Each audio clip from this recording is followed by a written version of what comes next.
Halo semua, perkenalkan nama saya Eka.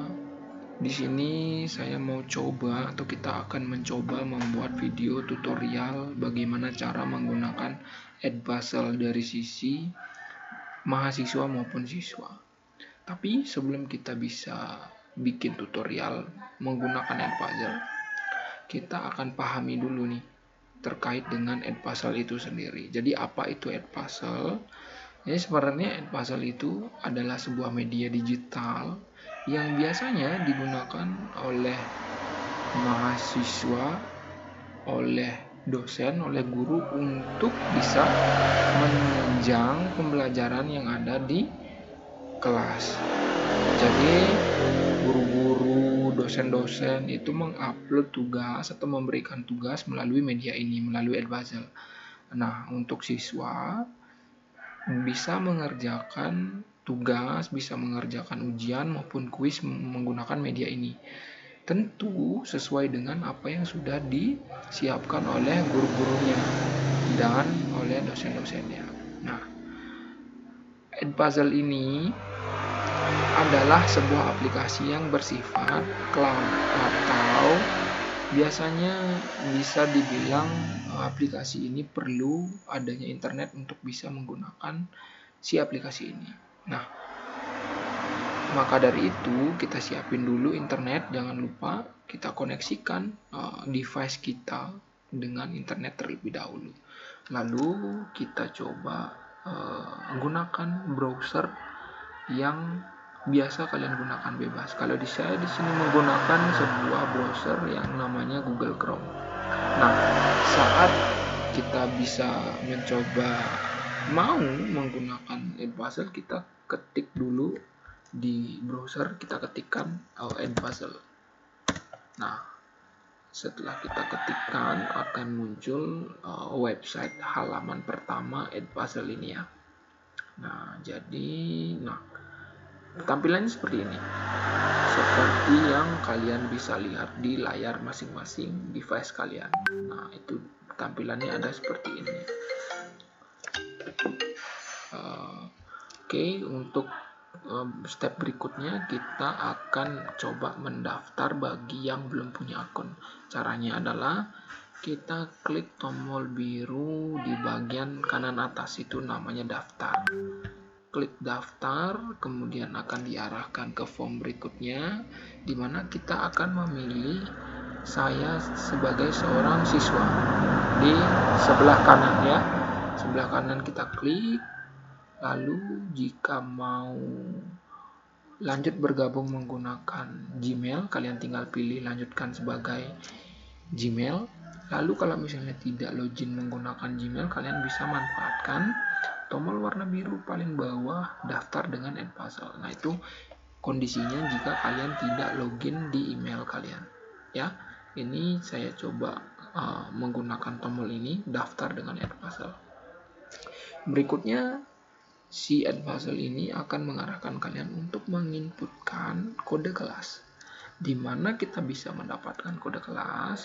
Kita bisa dapatkan kode kelas ini dari guru atau dosen yang sudah menyiapkan kelas ini terlebih dahulu. Nanti kalian tinggal minta saja ke gurunya maupun ke dosennya.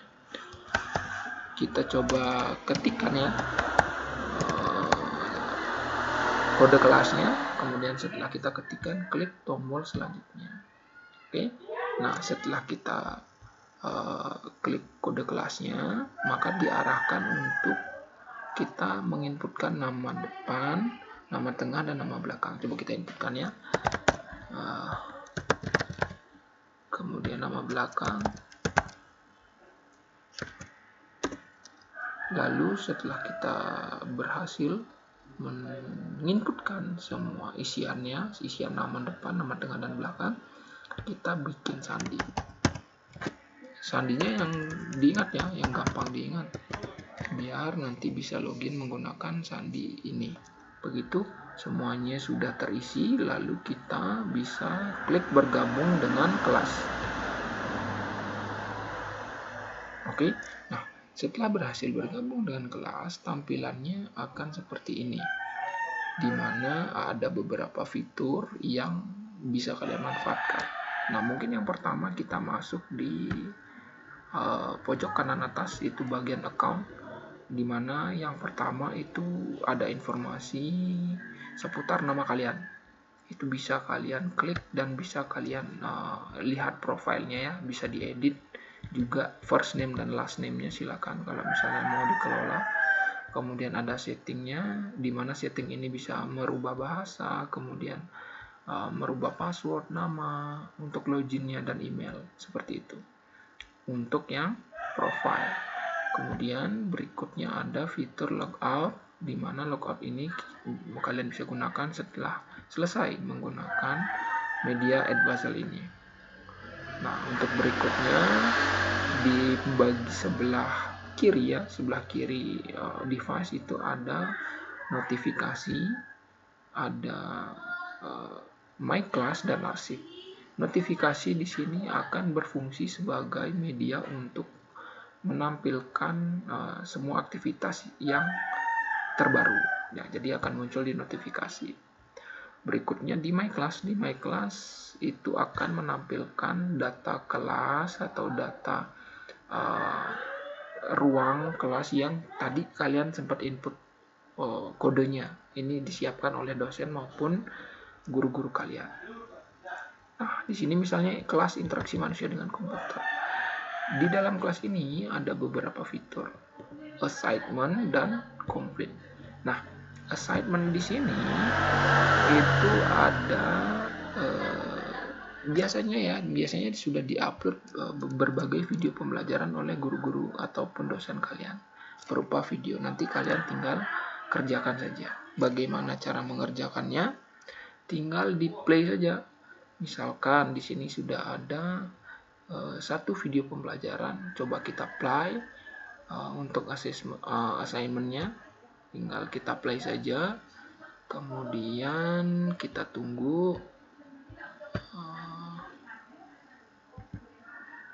Oke, kita coba play. Nah, di sini karena tidak bisa kita skip ya videonya, kita coba percepat aja.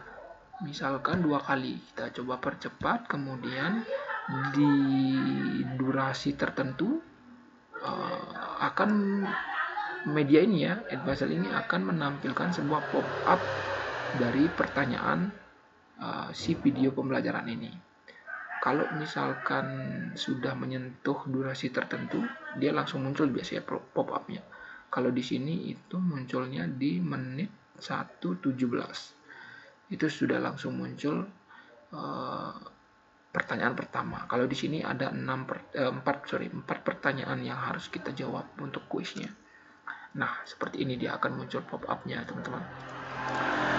Oke. Nah, jadi ketika sudah muncul pertanyaannya, bisa coba kalian jawab pertanyaannya. Setelah kalian jawab, kita bisa pilih submit. Oke. Setelah kita klik submit, dia akan menampilkan kunci jawaban atau media ini akan menampilkan jawaban kalian benar atau salah. Kalau benar, maka dia akan menampilkan nilai 100 dan warnanya biasanya hijau. Kalau salah, dia akan menampilkan warna merah dan nilainya 0. Warnanya juga berubah menjadi warna merah dan ada alasannya, yang mana jawabannya yang salah dan yang mana yang jawabannya yang benar. Biasanya dikasih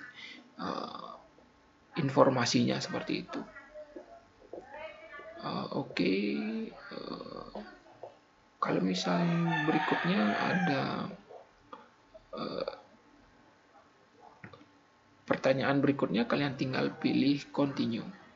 Dan untuk kalian bisa memperbaiki gitu ya, misalnya jawaban kalian salah, tinggal klik rewards, begitu kira-kira. Nah, dan ulangi step itu sampai semua assignment di kelas kalian bisa kalian kerjakan. Begitu kira-kira untuk fitur-fiturnya. Nah, di sini untuk assignment-nya kita bisa pilih due date dan ada no due date. Jadi bedanya adalah kalau due date biasanya ada waktu target dari si guru ataupun si dosen due date-nya. Kalau tidak ada waktu target berarti dia ada di no due date, seperti itu. Nah, jika sudah selesai mengisi atau sudah selesai mengerjakan semua assignment-nya atau penugasannya, nanti akan berubah, dia itu berubah ke ini di menu komplit, ya nanti akan munculnya seperti itu kira-kira.